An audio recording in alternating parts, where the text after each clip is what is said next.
Saudara, silahkan tonton videonya sampai habis. Jangan lupa like, subscribe, comment, and share. Itu tidak akan merugikan Anda dan justru akan menambah pahala dan kebaikan bagi Anda. Semangat berbagi.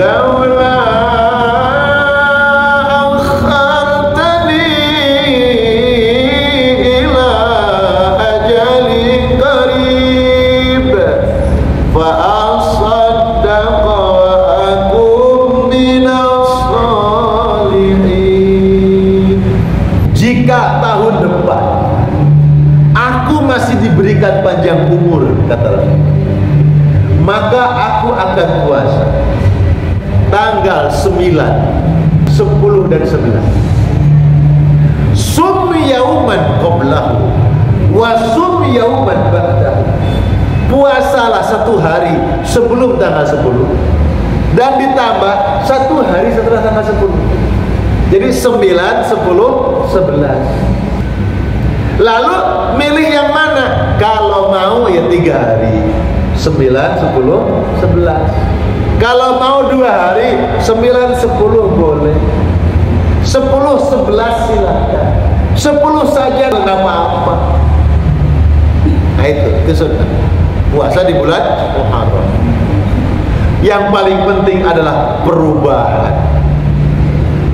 Kaum muslimin adalah ketika menghadapi pergantian tahun menjadi momentum muhasabah, introspeksi diri.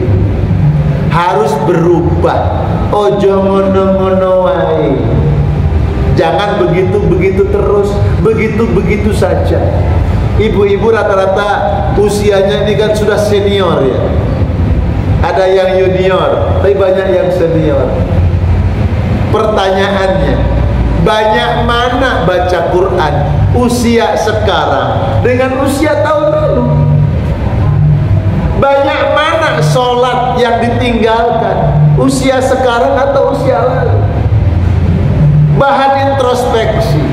Apakah makin kesini makin dermawan, makin loman, apa makin pelit? Makin kesini hati kita ini semakin mengenal Allah atau semakin melupakan Allah?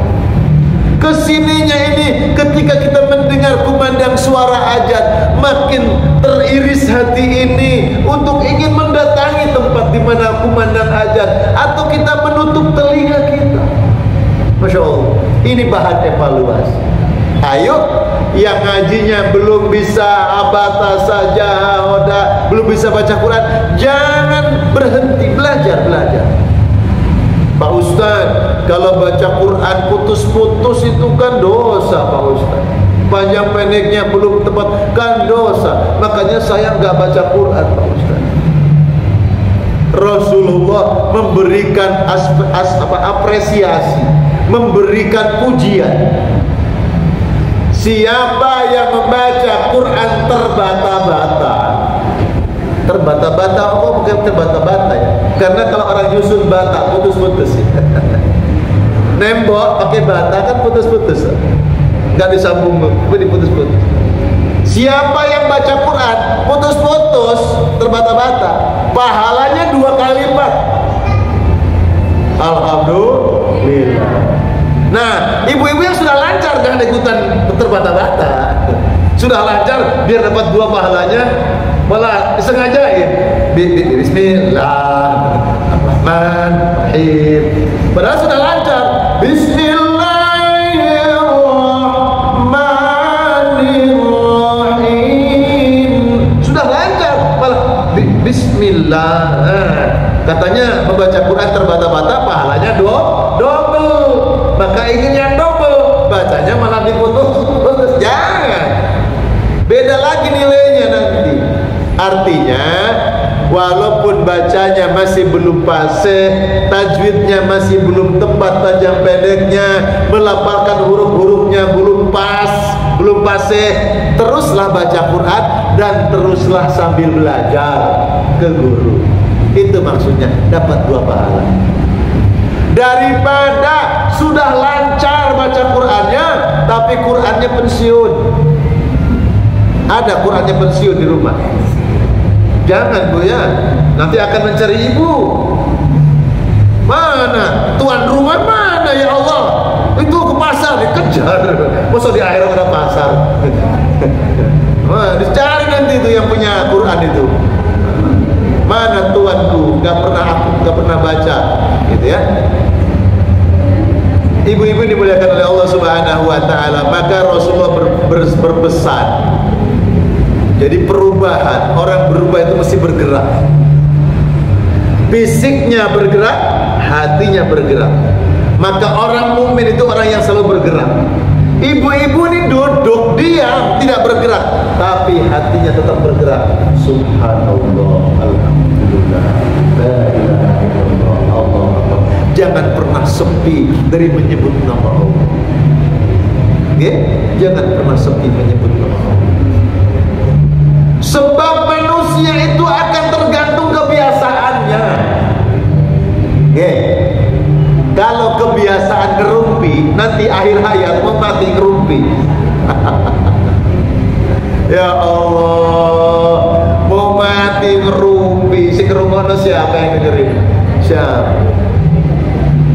Kalau orang itu biasa tasbih, subhanallah, subhanallah, subhanallah, kematian datang, subhanallah yang kedua, subhanallah. Dan akan ditolong oleh Allah Subhanahu wa taala. Kenapa? Man akhiru kalamihi la ilaha illallah dakhala jannah. Siapa orang yang akhir hayatnya dapat mengucapkan kalimat la ilaha illallah dakhala jannah, mampu mengucapkan kalimat la ilaha illallah, masuk ke dalam surga. Orang ahli bela diri, ya, ahli silat, karate, ahli jurus, itu kalau ada momentum terdesak, itu jurusnya keluar. Kalau terdesak jurusnya keluar.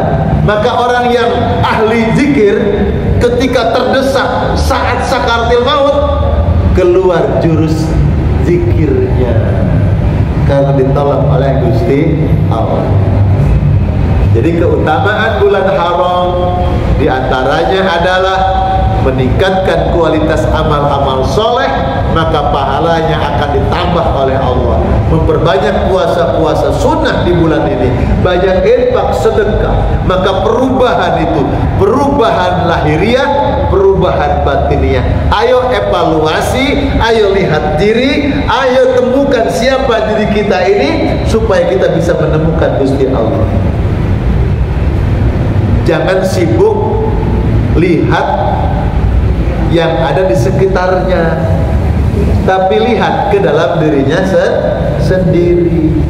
Jangan ngelek-ngelek, jelek-jelekan orang lain. Coba tengok jelek-jelekan diri sendiri.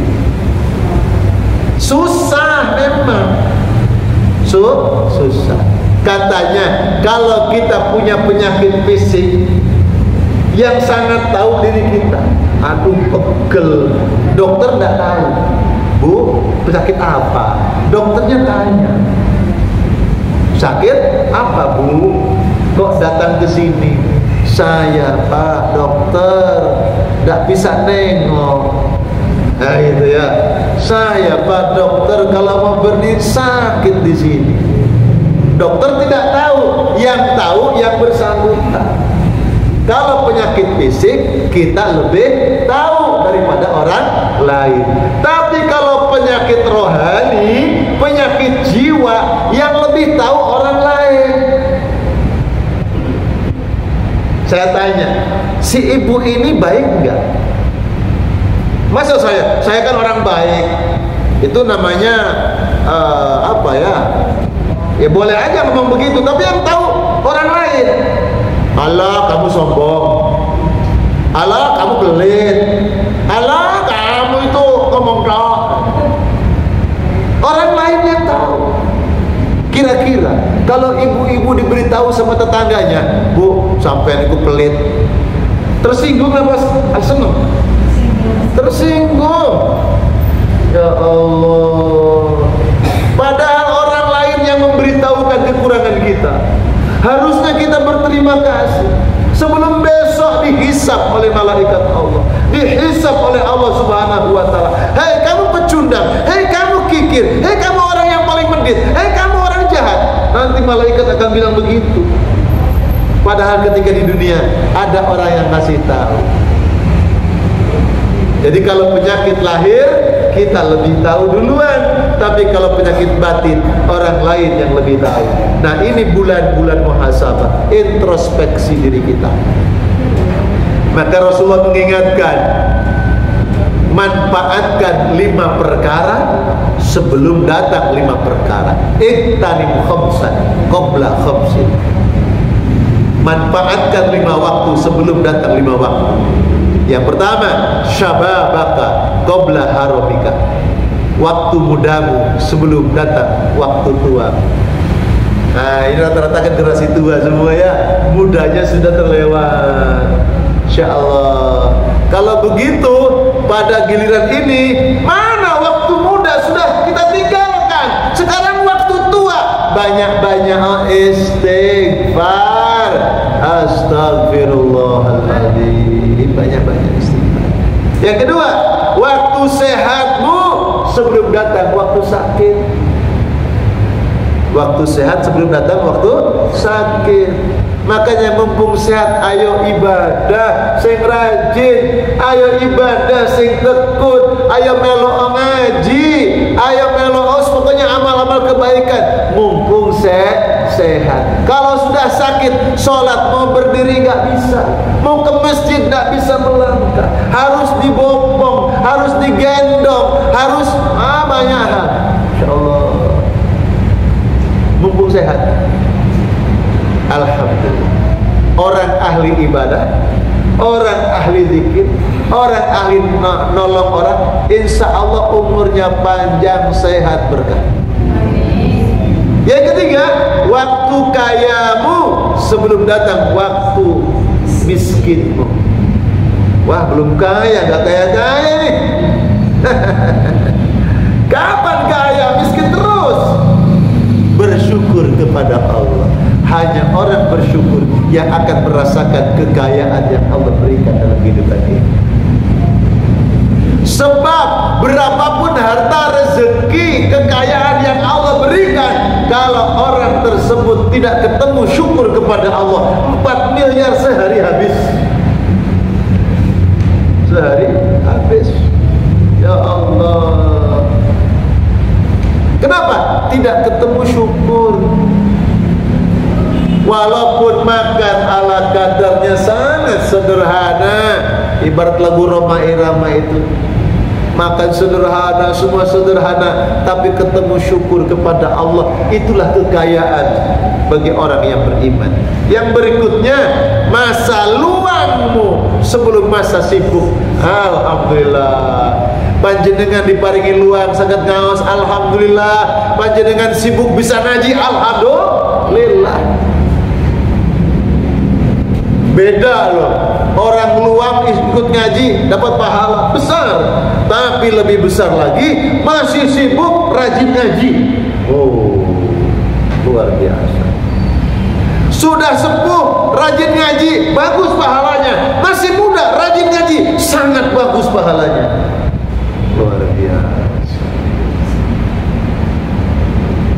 Yang kelima, manfaatkan masa hidup sebelum datang masa kematian. Laula akhartani ila ajalin qarib fa asaddaqa wa akum minas salihin. Ibu-ibu semua, Masya Allah, kalau saatnya kematian sudah tiba, ada namanya rezeki umur, Bu. Rezeki umur. Kalau jatah hidup sudah habis, diambil rezeki hidup, rezeki umur, isdat, mati, wafat. Walaupun sehat, rezeki hidupnya habis, meninggal dunia. Jadi orang meninggal dunia itu bukan karena tua, bukan karena muda, bukan karena sehat, bukan karena sakit. Jatah rezeki umurnya habis, pengumuman. Itu rezeki.